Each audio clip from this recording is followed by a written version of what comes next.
កសិករជាង20គ្រួសារទាមទាររក្សាទុកដីមេទឹកផ្លូវទូកជាសម្បត្តិរដ្ឋដដែលខណៈអាជីវករគ្រឿងចក្រមួយចំនួនទៀតក៏អះអាងរឿងខាតលុយអស់រាប់សែនដុល្លារប្រជាកសិករបានសម្ដែងការព្រួយបារម្ភជាខ្លាំងក្រោយឃើញក្រុមហ៊ុនដាក់គ្រឿងចក្រឈូសឆាយដីមេទឹកទំនប់ផ្លូវទូកដោយពួកគាត់អះអាងថាដីនេះជាមេទឹកសាធារណៈរបស់រដ្ឋដែលពួកគាត់តែងតែអាស្រ័យផលតកូនចៅតាំងពីជីដូនជីតាមកម្លេះហើយបើខ្លាយជាកម្មសិទ្ធិឯកជនបែបនេះតើឲ្យពួកគាត់សង្ឃឹមអ្វីទៀតជាមួយគ្នានោះអាជីវករដែលប្រកបមុខរបរគ្រឿងចក្រនិងដើរចាក់ដីតាមដីឡូក៏បានលើកឡើងស្រដៀងគ្នាដែរថាម្នាក់ខាតអស់រាប់ម៉ឺនដុល្លារក្នុងការទិញលក់បន្តគ្នានិងចំណាយដើមទុនវិនិយោគដើម្បីបានលិខិតជីកស្ដារមេទឹកផ្លូវទូកអាជីវករលើកឡើងយ៉ាងដូចនេះថាប្រាក់ក៏បង់ថង់ក៏ដាច់ដីក៏មិនបានជីកលុយក៏អស់ដែរដោយសាររដ្ឋបាលខេត្តកណ្ដាលចំនួនឯកឧត្តមគង់សុភ័ណ្ឌជាអភិបាលខេត្តបានធ្វើសំណើជូនថ្នាក់ដឹកនាំដោយយកដីទំនប់ផ្លូវទូកទៅធ្វើអនុប្រយោគឲ្យក្លាយជាកម្មសិទ្ធិក្រុមហ៊ុនឯកជនដ៏ធំមួយជាហេតុនាំឲ្យភាគីក្រុមហ៊ុនដែលទទួលបានសចនមានសិទ្ធិចាត់ចែងលើដីនោះនិងលែងឲ្យគ្រឿងចក្ររបស់ពួកគាត់ជីកស្ដារមេទឹកផ្លូវទូកដោយការគ្រោងទុកបណ្ដាលឲ្យអាជីវករគ្រឿងចក្រមួយចំនួនរងការខាតបង់យ៉ាងធ្ងន់ធ្ងរអស់រាប់សែនដុល្លារខណៈកសិករជាង20គ្រួសារក៏ប្រឈមនឹង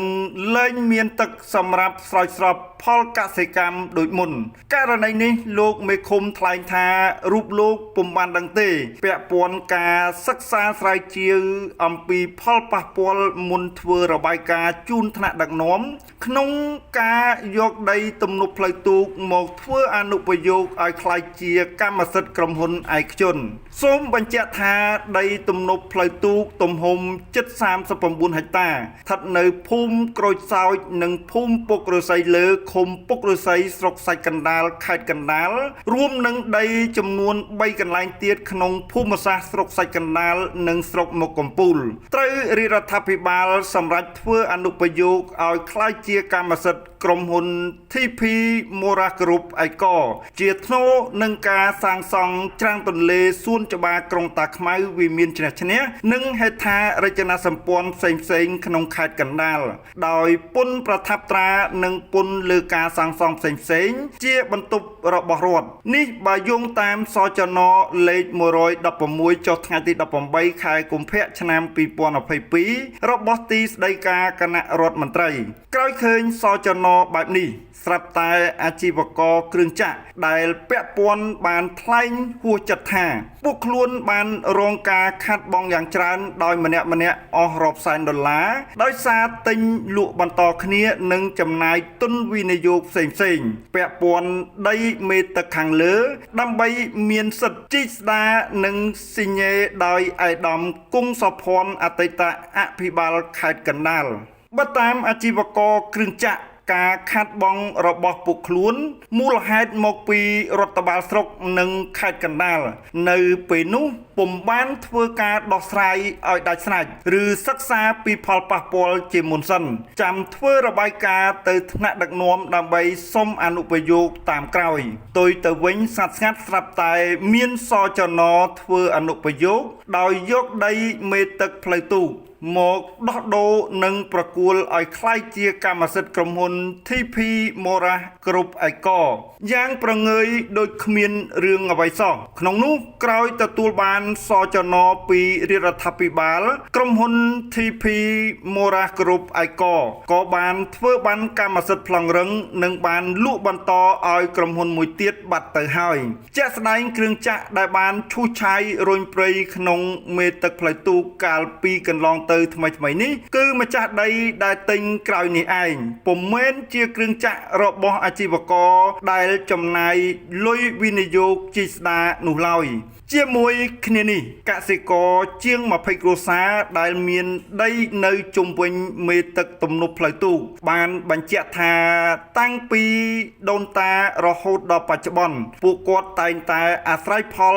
នៅដីទំនប់ ផ្លូវទូករហូតមកដូចជាការនេសាទជាលក្ខណៈគ្រួសារដើម្បីទ្រទ្រង់ជីវភាពការកាប់អុសដើម្បីចម្អិនម្ហូបអាហារទទួលទានប្រចាំថ្ងៃម្យ៉ាងទៀតដីទំនប់ផ្លូវទូកជាមេទឹកដ៏សំខាន់សម្រាប់បូមស្រោចស្រពផលកសិកម្មស្រូវពោតសណ្ដែកបន្លែបង្ការដែលនៅជុំវិញដោយមិនអាចខ្វះបានបើតាមពលរដ្ឋពួកខ្លួនមិនដឹងថា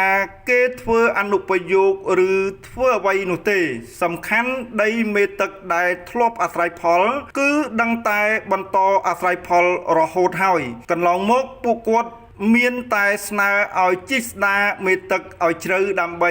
បានទឹកប្រើប្រាស់លុះថ្មីនេះពួកខ្លួនឃើញក្រុមហ៊ុនដាក់គ្រឿងចាក់ឈូសឆាយដីទំនប់ផ្លូវទូកទើបមានការភ្ញាក់ផ្អើលនិងព្រួយបារម្ភជាខ្លាំងដើម្បីឲ្យមានចម្លើយទាំងសងខាងនៅរសៀលថ្ងៃទី6ខែមីនាឆ្នាំ2025ដើមរាំងបានស្នើសុំការបំភ្លឺពីលោកសេងសានមេភូមិពុកឫស្សីលើប៉ុន្តែទូរស័ព្ទចូលហើយគ្មានអ្នកទទួលរីឯលោកសួងគឹមហេងមេភូមិក្រូចសើចបានថ្លែងថាលោកពុំបានដឹងទេពាក់ព័ន្ធនឹងការធ្វើរបាយការណ៍ស្នើសុំធ្វើអនុប្រយោគខាងលើចំណែកលោកញេបតនមេឃុំពុកឫស្សីបានថ្លែងថាកន្លងមកដីទំនប់ផ្លូវទូកក្រោមការគ្រប់គ្រងរបស់សហគមន៍កសិកម្មនិងធនធានទឹកពលគឺរាល់នីតិវិធីក្នុងការស្នើសុំធ្វើអនុប្រយោគគឺលោកពុំបានដឹងនោះទេព្រោះពុំបានចូលរួមលោកញេបតនបន្តថាដីខាងលើគឺរដ្ឋបាលខេត្តជាអ្នកស្នើសុំធ្វើអនុប្រយោគឲ្យទៅក្រុមហ៊ុនឯកជនដើម្បីបានប្រាក់មកកសាងហេដ្ឋារចនាសម្ព័ន្ធផ្សេងៗក្នុងខេត្តបើតាមលោកមេឃុំរឿងដីទំនប់ផ្លូវទូកគឺផុតរដ្ឋបាលឃុំហើយប៉ុន្តែពលរដ្ឋមានសិទ្ធិអាស្រ័យផលទឹកព្រោះក្នុងកិច្ចសន្យាគឺបានកំណត់ថាក្រុមហ៊ុនមិនអាចលុបមេទឹកបានទេប្រសិនបើពលរដ្ឋនៅត្រូវការទឹកអញ្ចឹងបើក្រុមហ៊ុនចង់លុបមេទឹកលុះត្រាតែប្រមូលទិញដីពីកសិករដែលនៅជុំវិញឲ្យអស់ជាមុនសិនលោក Hel Modet ប្រធានការិយាល័យរៀបចំដែនដីនគររូបនីយកម្មសំណង់និងភូមិបាលស្រុកសាច់កណ្ដាលបានថ្លែងថាដីត្រង់ចំណុចខាងលើគឺមានសចនធ្វើអនុប្រយោគឲ្យក្រុមហ៊ុនឯកជនលោកចេញឌីណាអភិបាលស្រុកសាច់កណ្ដាលបានថ្លែងប្រាប់ដើមរាំងថាករណីខាងលើកើតមានតាំងពីរូបលោកពុំទាន់ចូលកាន់តំណែងជាអភិបាលស្រុកមកម្លេះលោកសុកកណ្ណរិទ្ធប្រធានមន្ត្រីរៀបចំដែនដីនគររូបនីយកម្មសំណង់និងសូយោដីខេត្តកណ្ដាលបានថ្លែងថាដីដែលបានធ្វើអនុប្រយោគហើយគឺត្រូវអនុវត្តតាមនឹងហើយចំពោះការអាស្រ័យផលនិងតម្រូវការរបស់ពលរដ្ឋគឺគិតទៅតាមជាក់ស្ដែងលោកប្រាក់ឡាក់ប្រធានមន្ត្រីធនធានទឹកនិងអូតូនិយមខេត្តកណ្ដាលបានថ្លែងថារឿងធ្វើរបាយការណ៍ដើម្បីសុំធ្វើអនុប្រយោគនោះគឺរូបលោកពុំបានដឹងទេដោយលោករុញឲ្យសួរទៅរដ្ឋបាលខេត្តលោកស៊ីជីវុទ្ធានាយករដ្ឋបាលខេត្តកណ្ដាលនិងជាអ្នកនាំពាក្យបានថ្លែងថាចាំមើលលោកឆែកមើលសិនព្រោះលោកមិនចាំឡើយជុំវិញរឿងនេះអាយដាមគង់សុភ័ណ្ឌអតីតអភិបាលខេត្តកណ្ដាលនិងជារដ្ឋលេខាធិការក្រសួងមហាផ្ទៃបានថ្លែងប្រាប់ដើមរាំងនៅល្ងាចថ្ងៃទី6ខែមីនាឆ្នាំ2025ថាពាក់ព័ន្ធដីទំនប់ផ្លូវទូកគឺធ្វើទៅតាមនីតិវិធីផ្លូវច្បាប់អស់ហើយពុំមែនធ្វើតាមអារម្មណ៍នោះទេយ៉ាងណាក៏ដោយតាមរយៈដើមរាំងប្រជាពលរដ្ឋរួមនឹងអាជីវករគ្រឿងចក្រសូមស្នើយ៉ាងទទូចដល់អាយដាមគួចចម្រើនអភិបាលនៃគណៈអភិបាលខេត្តកណ្ដាលអាយដាមកេតិនីតិកោសលបណ្ឌិតអមយន្ទៀងទេសរដ្ឋមន្ត្រីប្រធានអង្គភិបប្រឆាំងអំពើពុករលួយអាយដាមអភិសន្តិបណ្ឌិតសសុខាឧបនាយករដ្ឋមន្ត្រីក្រសួងមហាផ្ទៃអាយដាមសាយសំអាលឧបនាយករដ្ឋមន្ត្រីក្រសួងរៀបចំដែនដីនគររូបនីយកម្មនិងសំណង់ជាពិសេសសម្ដេចមហាបវរធិបតីហ៊ុនម៉ាណែតនាយករដ្ឋមន្ត្រីនៃព្រះរាជាណាចក្រកម្ពុជាដោយពួកគាត់មានសំណូមពរ ចំនួន2ចំណុចទី1សូមឲ្យចាត់វិធានការស្រាវជ្រាវចំពោះភាពមិនប្រក្រតីនៃការធ្វើរបាយការណ៍ដើម្បីស្នើសុំសចនសម្រាប់ធ្វើអនុប្រយោគដីត្រង់ចំណុចខាងលើដោយពុំបានសិក្សាពីផលប៉ះពាល់ជាមុនបណ្ដាលឲ្យពួកខ្លួនត្រូវរងការខាតបង់យ៉ាងធ្ងន់ធ្ងរទី2ស្នើសុំរក្សាដីទំនប់ផ្លូវទូកទុកជាសម្បត្តិរដ្ឋដដែលនិងសុំឲ្យជីកស្ដារឲ្យជ្រៅដើម្បីបានទឹកកាន់តែច្រើនសម្រាប់បង្កើនផលកសិកម្ម